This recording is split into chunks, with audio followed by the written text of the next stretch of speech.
Now, so if investing is my favorite part of this program, cryptocurrency is my favorite part of investing, right? So this is what really gets me excited. This is my bread and butter. So let's talk about it. So cryptocurrency, the new frontier of wealth, right? So cryptocurrency, if you have heard about it, if you haven't heard about it, if you understand it, if you don't, cryptocurrency or digital currency is becoming the new wave of finance, and you can see that when you go to your supermarket and you realize that they have 12 cashiers or 12 cashier lines, but only one or two cashiers, right? Because everybody is being pushed to do their transactions in the grocery store, at the machines, at the robots, if you call it, if you want to call it that, right? Because they move without any people actually operating it, and so um, as scary as the future of robots sounds, and the existence of them sounds to a lot of people, the fact of the matter is they're already here, you're already utilizing it, and it's seeping in gradually. So this digital currency market is relatively new and undeniably volatile, but it has produced astronomical returns over the past decade. So when we talk about the rates of return in terms of investing, like I said, your most aggressive stocks bring you between 8 to 17% rates of return. But cryptocurrency has seen astronomical returns, um, far surpassing anything that we see on the stock market or anything like that, right? But we deal with a volatile market. I do say that. And so, you got to do it at your own risk, and, you have to adhere to your risk tolerance. And um, so as automation accelerates and the digitalization of everyday life deepens, a cashless society is emerging, both in the United States and globally. So cryptocurrency is positioned to be at the helm of that transition, right? So, uh, so in terms of cryptocurrency, we're talking about a system that is decentralized. And it's a long explanation, not very long, but I will shorten it for you right now. So decentralized, meaning that your money right now is in a centralized system. So all the ledgers that keep your transactions, all the money is that's being held in banks, create central places of commerce and transactions, right? And so everything has to go through your bank, right? If you send money through Western Union, you send money to your bank contacts someone else's bank, and then the bank brings them the money, right? Sends the money to them. But now, in a decentralized system, it's peer to peer. So you send somebody money, then you're sending it directly to them, right? Um, Now, we might be still utilizing the banks, just because that's where the money sits. But in using cryptocurrency becomes a storage of currency, of finance. And so when you have that, then you don't really need the banks. So, decentralized just meaning that there's no single point of control. The network is distributed across thousands of computers, right? And so no single authority, government, or bank controls it. Then you have peer-to-peer transactions, right? Transactions happen directly between users, no banks, no payment processes, no middlemen, taking a cut or slowing things down, right? Also, security.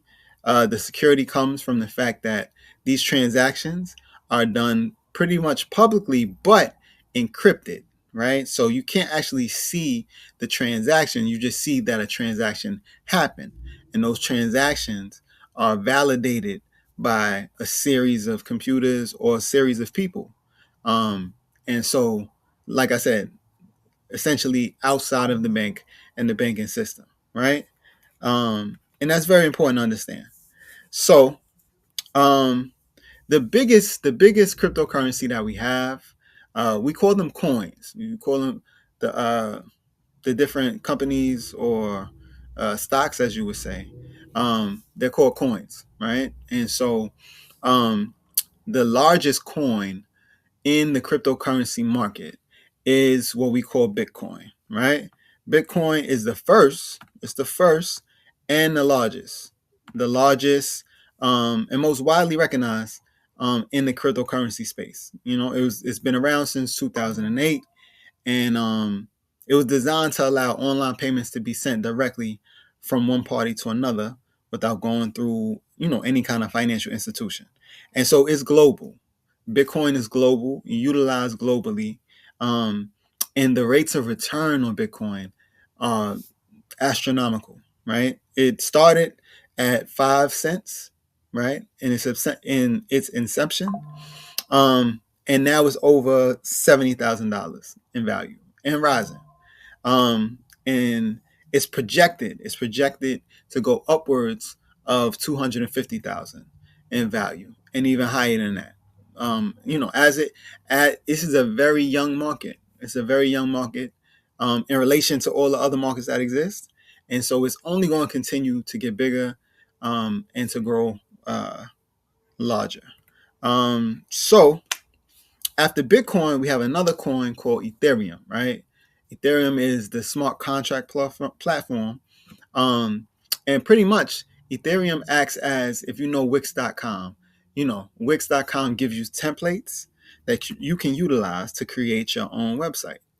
And so Ethereum sits as the Wix.com of the cryptocurrency market, because a lot of other coins utilize Ethereum's platform to create their own platform, right?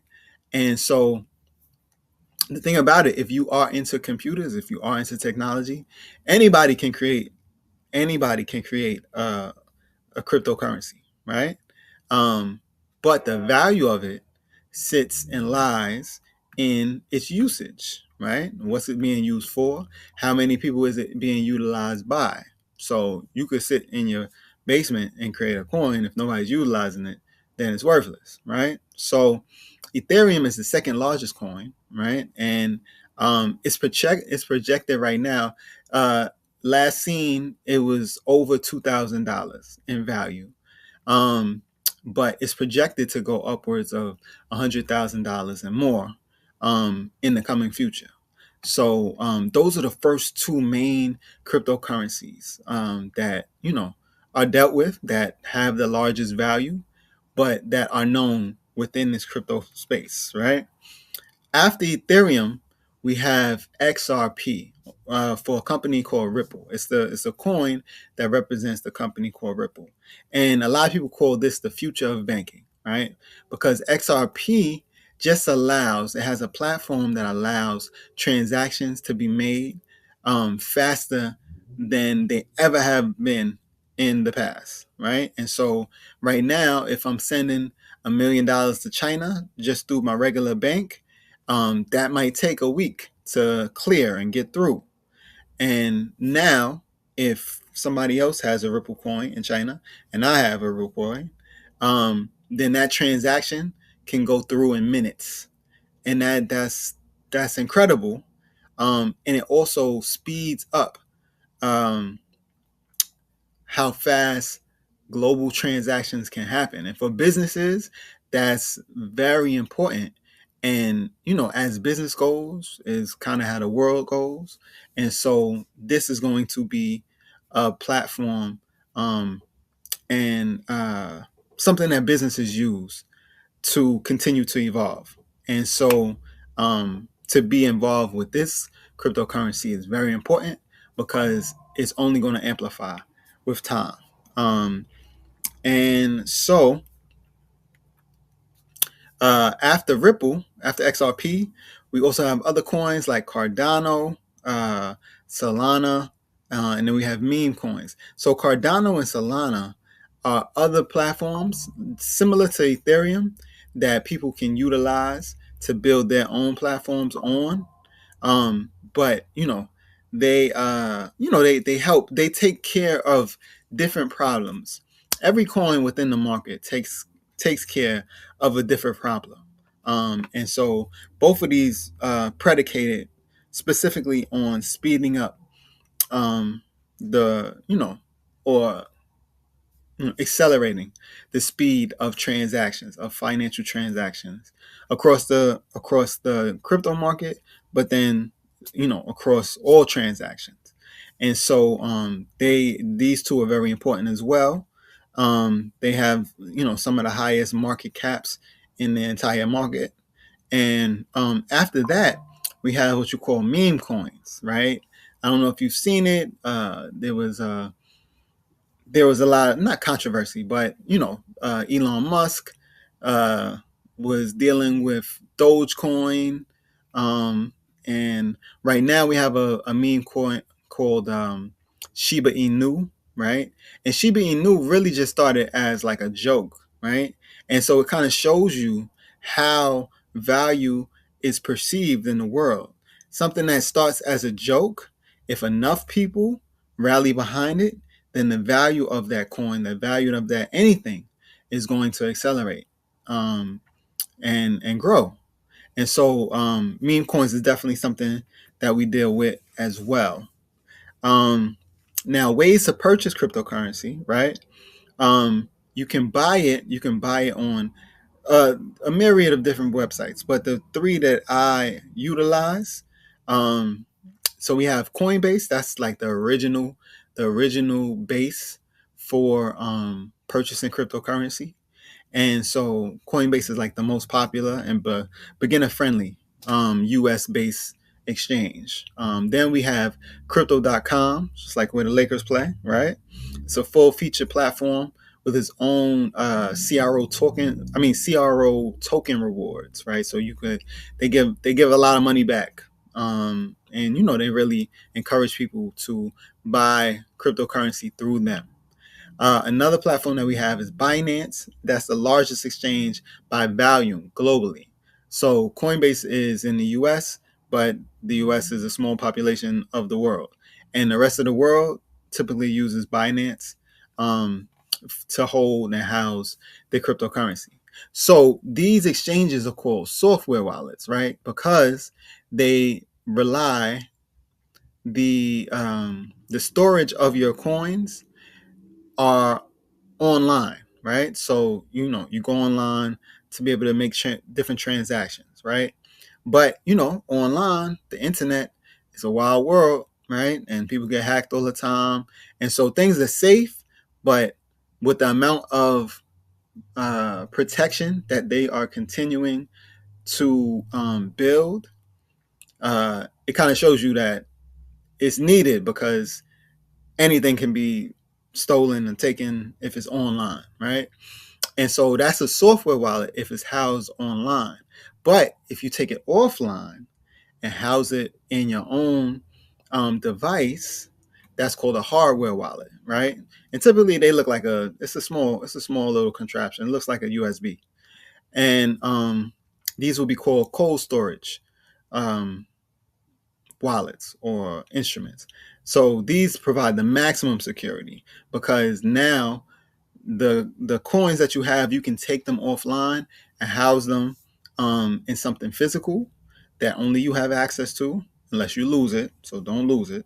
Um, and so some of the companies that provide hardware wallets are Ledger Nano S and X. You can find them on Amazon or anywhere online.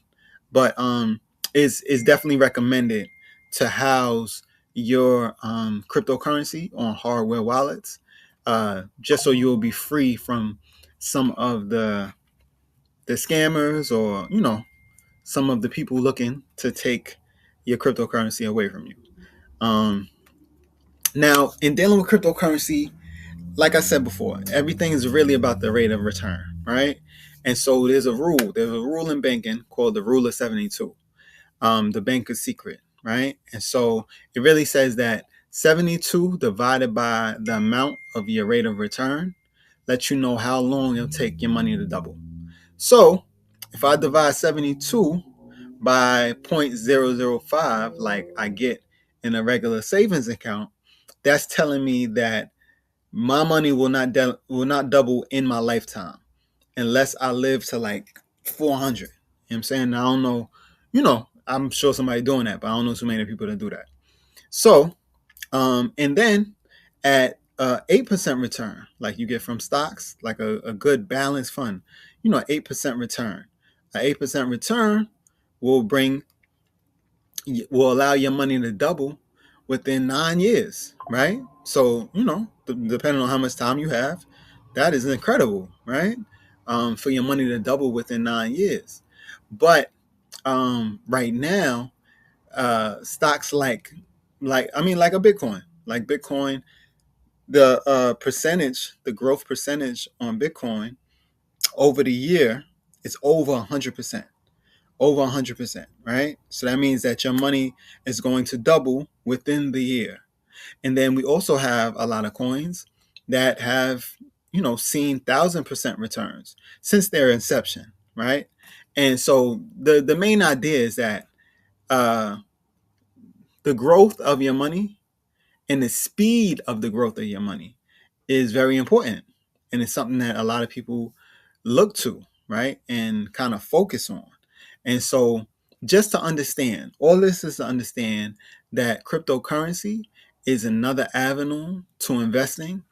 And as we have seen through countless coins, really throughout the entire crypto market, the returns that are being seen and brought to you in the crypto market, um, the returns that are coming are drastically higher than any other vehicle that we see right now. So this is definitely something to be looked into, right? This is not a drop everything and buy crypto session, but it's definitely something to consider um, as you invest and grow the money that you build, right? So so with all that being said, right? All of that being said, I just want to thank you. I want to thank you. I want you to go build. I want you to go build your wealth. I want you to go build your knowledge and your information on how to increase your wealth, on how to generate wealth, right? And just to understand that, we're not building wealth just to build it, right? We understand that generations, civilizations are built through proper financial structuring, right? That we've seen throughout time. And so these opportunities now give you specifically an opportunity to be a part of that creation, of that construction, and a part of the elevation of the finances of yourself, of your house, of your family, and your community. So, so with all that being said, I hope you leave here with a clear, actionable plan and an unshakable belief that financial freedom is not reserved for the few. It is not reserved for the few. It's available to anybody willing to learn the rules and play the game. All right. So it's not where and how you start, but with the right tools and resources, it's about how you finish. So, with all that being said, I thank you. I thank you so much. My name is Omari Kinsey. I'm out. All right. Take care.